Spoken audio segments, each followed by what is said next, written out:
warahmatullahi wabarakatuh. Alhamdulillahi rabbil alamin, wassalatu wassalamu ala asyrafil anbiya wal mursalin wa ala alihi wa ashabihi ajma'in, amma ba'd. Jamaah sekalian yang saya hormati, marilah kita mulai kajian kita siang ini dengan membaca basmalah. Bismillahirrahmanirrahim. Bahasan asbabun nuzul, sebab turunnya ayat yang berkaitan dengan akhlak, kita bahas pada hari ini. Dusta adalah kezoliman.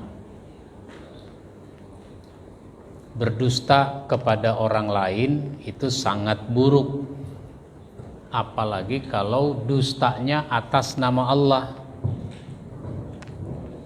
Orang dusta atas nama Allah itu biasanya bersumpah menyebut nama Allah, atau yang bukan dari Allah dikatakan dari Allah. Ibnu Jarir meriwayatkan dari Ikrimah bahwa ayat ini terkait dengan Musailamah. Selain itu, ayat ini juga turun terkait dengan Abdullah bin Sa'ad bin Abi Sarh. Dia menulis surat kepada Nabi berisi ungkapan Azizun Hakim. Lalu Nabi membalas suratnya yang ungkapan Ghafurur Rahim. Tatkala surat balasan dibacakan kepadanya, dia berkata, "Ya, sama saja." Maka dia pun keluar dari Islam dan bergabung dengan orang-orang Quraisy. Sementara As-Suddi menambahkan riwayat bahwa Abdullah berkata, "Kalau Muhammad diberi wahyu, aku pun diberi wahyu."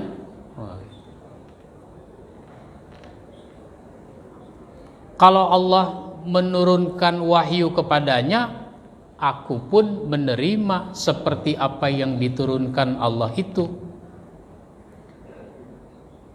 Maka dikatakan sami'an alima, aku pun berkata aliman hakima. Jadi kalau Muhammad mengatakan sami'an alima, kalau aku berkata aliman hakima. Nah, ayat ini turun terkait dengan masalah yang dimaksud, yaitu surat Al-An'am ayat 93. Jadi ceritanya adalah ada orang ngaku sebagai nabi, seolah-olah dia ditetapkan oleh Allah sebagai nabi, namanya Musailamah. Musailamah maka diberi gelar dengan Al-Kazzab. Musailamah sang pendusta. Itu namanya dia berdusta atas nama Allah. Allah enggak menetapkan dia jadi nabi, dia ngaku jadi nabi. Yang satu lagi, Allah tidak menurunkan wahyu kepadanya, tapi dia mengklaim dapat wahyu.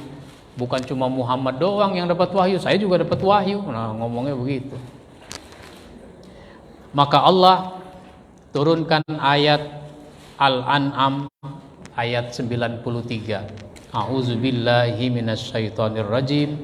Wa man azlamu mimman iftara 'alallahi kadziba aw qala uhiya ilayya wa lam yuha ilaihi syai'un wa man qala saunzilu mislama anzalallah walau tara iziz zalimuna fi ghamaratil maut wal malaikatu basitu aidihim akhriju anfusakumul yauma tujzauna azabal huni bima kuntum taquluna 'alallahi ghairal haqqi wa kuntum an ayatihi tastakbirun. Dan siapakah yang lebih zalim daripada orang yang membuat kedustaan terhadap Allah, atau yang berkata telah diwahyukan kepada saya, padahal tidak ada diwahyukan sesuatu pun kepadanya. Dan orang yang berkata saya akan menurunkan seperti apa yang diturunkan Allah. Alangkah dahsyatnya sekiranya kamu melihat di waktu orang-orang yang zalim berada dalam tekanan-tekanan sakaratul maut, sedang para malaikat memukul dengan tangannya sambil berkata, keluarkanlah nyawamu. Jadi bukan malaikat yang nyabut nyawa, tapi dia disuruh ngeluarin nyawanya. Sesuatu yang menyakitkan tentu saja. Di hari ini kamu dibalas dengan siksaan yang sangat menghinakan, karena kamu selalu mengatakan terhadap Allah perkataan yang tidak benar, dan karena kamu selalu menyombongkan diri terhadap ayat-ayatnya. Jangan sombong kepada ayat-ayat Allah, tapi terimalah ayat-ayat Allah. Nah, pelajaran yang kita ambil pertama, zalim bukan hanya menganiaya orang lain atau tidak berlaku adil, tapi berdusta merupakan kezaliman. Jadi kalau kita berbohong, kalau kita berdusta, itu kezaliman. Kalau penguasa berbohong, itu namanya penguasa yang zalim. Kalau orang tua berbohong, itu namanya orang tua yang zalim kepada anaknya. Kalau suami berbohong, itu namanya suami yang zalim. Begitu seterusnya. Siapa saja yang berdusta, itu adalah zalim. Orangnya hadir nggak yang suka berdusta? Nah, apalagi dusta mengaku mendapat wahyu, padahal sama sekali tidak ada wahyu yang diturunkan kepadanya. Maka ketika Musailamah Al-Kazzab mengklaim dirinya sebagai nabi, ini suatu kedustaan. Dia disuruh bertaubat, dihimbau, diserukan untuk bertaubat, mencabut omongannya itu. Ternyata dia bukannya mencabut omongannya, tapi malah konsolidasi, makin banyak pengikutnya. Ya sekarang juga begitu, ada orang ngaku nabi, ada aja pengikutnya. Ada orang sesat, ada aja pengikutnya. Karena banyak orang tidak punya pendirian yang kuat, tidak punya sikap yang benar, ditiru-tiru, diambil-ambil keburukan-keburukan itu. Kalau orang pakai celana robek, pahanya, dengkulnya, itu siapa yang mula-mulain? Ternyata ada aja pengikutnya kan, pada niru. Kalau dulu kan kita malu, pakai celana robek kan malu. Tambelan aja malu. Sekarang jadi model. Nah, maka Abu Bakar As-Siddiq akhirnya mengirim pasukan untuk memerangi Musailamah karena dia tidak mau bertaubat dan itu berbahaya. Dikirim pasukan. Terjadilah perang yang besar, namanya perang Yamamah. Yang kedua, menyelewengkan agama merupakan dusta yang sangat zalim. Kan wahyu ini urusan agama namanya. Sekarang bisa jadi banyak orang menyelewengkan agama. Ini sangat zalim, bahkan lebih zalim dari kezaliman itu sendiri. Karena agama merupakan sesuatu yang prinsip. Ada orang ngomong dengan kalimat jangan suka membeda-bedakan agama. Ada nggak yang begitu?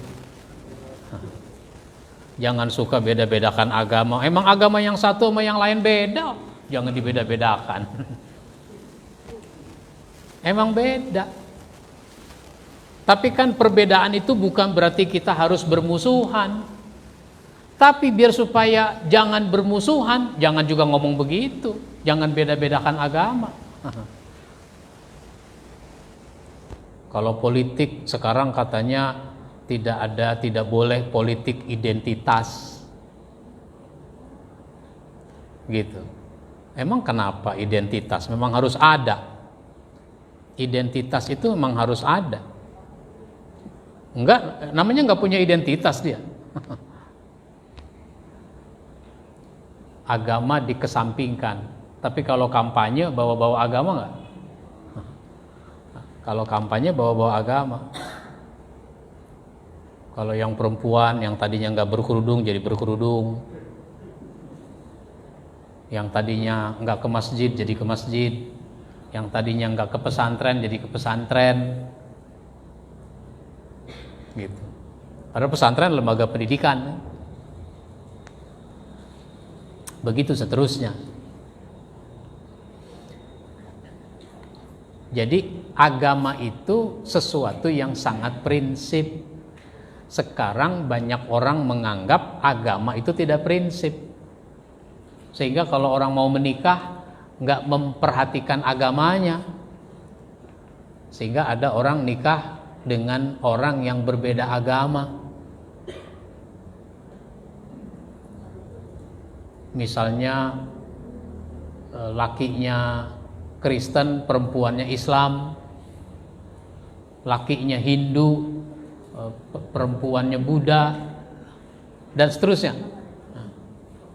Sehingga nanti di rumah itu suami istri berbeda agama. Terus punya anak, anaknya diarahkan kemana? Dalam beragama. Ya udah dibagi dua aja nih anak, kan ada dua. Yang satu Islam, satu Kristen. Misalnya begitu. Jadi jangan berdusta dengan menyelewengkan agama. Kalau agama itu kan ada ayatnya, ada hadisnya. Kadang-kadang orang memotong-motong ayat untuk kepentingan-kepentingan tertentu. Ayat maksudnya bukan begitu, tapi dia menggunakannya untuk itu. Nah, itu namanya menyelewengkan agama.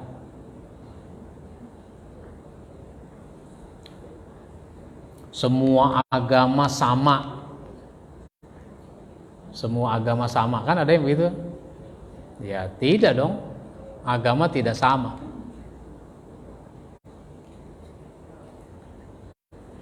Jangan merasa benar sendiri. Kayak gitu. Jangan merasa benar sendiri. Jadi orang Islam jangan merasa Islam itu agama yang benar. Orang Kristen jangan menganggap agamanya benar. Nah, itu dijadikan sebagai jargon-jargon, ungkapan-ungkapan. Enggak apa-apa orang Kristen menganggap agamanya benar. Enggak apa-apa orang Hindu menganggap agamanya benar. Orang Islam menganggap agamanya benar, itu enggak apa-apa. Memang harus begitu. Kalau orang punya prinsip beragama. Jangan dibilang semua agama sama-sama benar. Benar menurut versi penganut agamanya masing-masing. Sehingga jangan dipaksakan untuk disamakan. Lalu ada istilah namanya doa bersama. Nah, gitu. Doa bersama. Apa maksudnya doa bersama? Ya, kalau doa bersama, orang Islam berdoa pada waktu yang sama, orang Kristen berdoa pada waktu yang sama orang Hindu berdoa, ya nggak apa-apa kalau yang dimaksud begitu. Tapi kalau ustadz berdoa, pendeta mengaminkan. Pendeta berdoa, ustadz ikut mengaminkan, ya nggak bisa begitu. Jadi jangan berdusta, apalagi berdusta atas nama agama, menyelewengkan agama. Kita berdusta biasa saja, berdusta yang biasa, misalnya begini,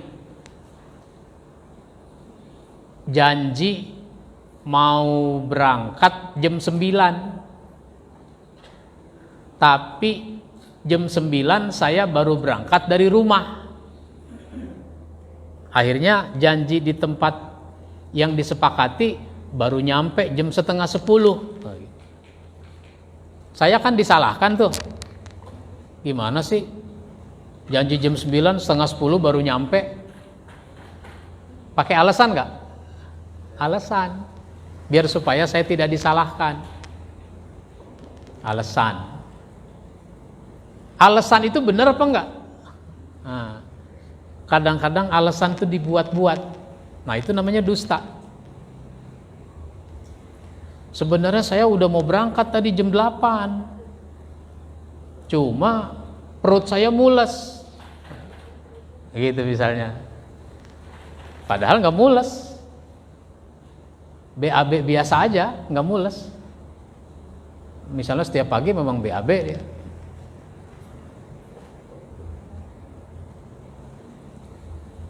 Itu contoh. Jadi macam-macam orang bikin alasan. Orang kita itu pandai bikin alasan biar supaya dimaklumi oleh orang lain, sehingga kita tidak dianggap bersalah.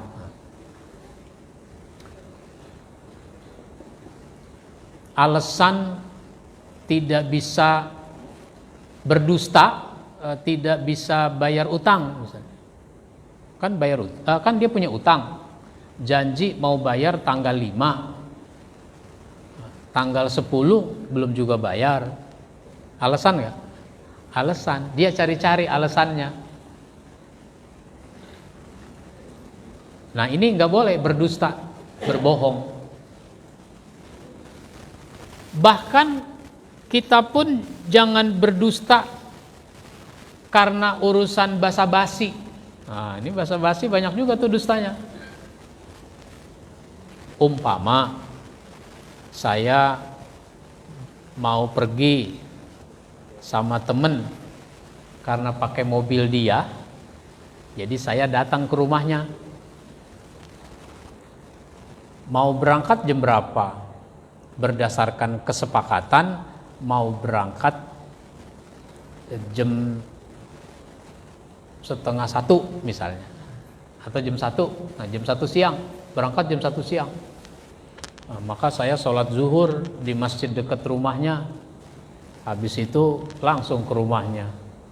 Ternyata ketika saya datang ke rumahnya, dia lagi siap-siap mau makan. Assalamualaikum. Waalaikumsalam.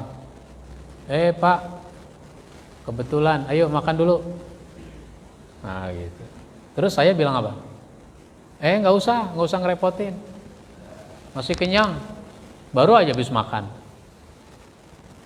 Nah, teman saya itu nggak suka basa-basi, sehingga dia bilang, ya kalau gitu tunggu aja dulu, saya mau makan dulu ya. Makan dia, sama istrinya, sama anaknya, gitu. Ketika lagi makan enak, anaknya nyeletuk. Anaknya nyeletuk, bilang apa anaknya? Pak, enak ya Pak? Sop buntutnya Pak? Oh iya, kalau masakan mama memang enak. Saya dengar itu omongan, wah sop buntut kesukaan saya tuh. Nah, coba tadi saya mau. Tapi kalau sekarang bilang mau, ya malu saya. Nah, akhirnya nggak jadi, nggak makan saya. Selesai dia makan, berangkat. Ayo, berangkat. baru 5 menit 10 menit perjalanan, Pak, nanti di belokan situ, di depan tuh kan ada belok kanan. Iya, kita kan lewat situ kan? Iya, berhenti dulu Pak. Pas di belokan tuh berhenti dulu. Lah, mau ngapain? Kan di situ ada warung Padang. Mau ngapain? Ya mau makan lah, warung Padang mau ngapain kalau bukan mau makan? Loh, belum makan? Belum. Tadi ditawari katanya baru habis makan, masih kenyang.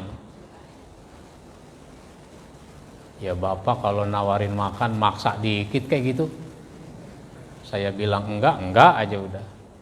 Nah, maka itu namanya saya berdusta. Saya berdusta. Lapar, belum makan tapi ngomongnya masih kenyang, udah makan. Nah, itu contoh. Jadi dalam hal apapun kita tidak dibenarkan berdusta, kecuali kata Rasul dalam 3 hal.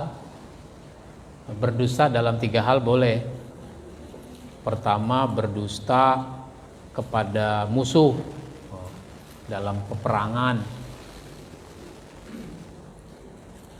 Yang kedua, dalam rangka menyenangkan istri.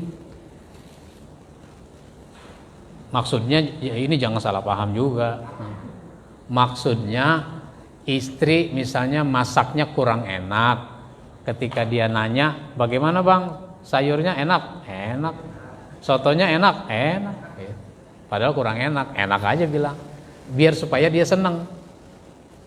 Jangan apa adanya. Lu mau masak kagak becus.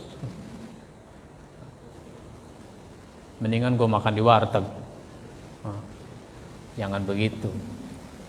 Jadi dalam rangka menyenangkan. Nah, yang ketiga boleh berdosa dalam rangka mendamaikan 2 orang yang berselisih. Si A lagi buruk hubungannya kepada si B. Udah lama dia nggak komunikasi. Nah, saya ketemu si A, saya bilang aja, A, ada salam dari si B. Hah? Salam? Salam apa? Dia bukan nggak suka sama saya. Itu dulu.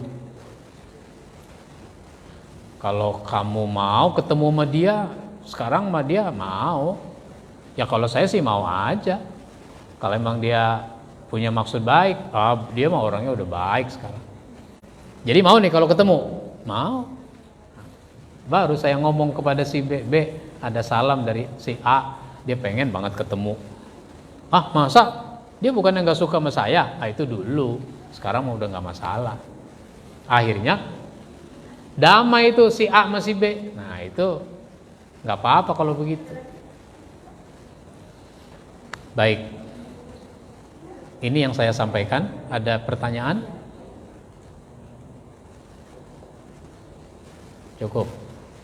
Mudah-mudahan bermanfaat apa yang kita bahas. Insya Allah kita sambung pada kesempatan berikutnya. Kita akhiri dengan baca hamdalah. Alhamdulillahirabbil alamin. Wassalamualaikum warahmatullahi wabarakatuh.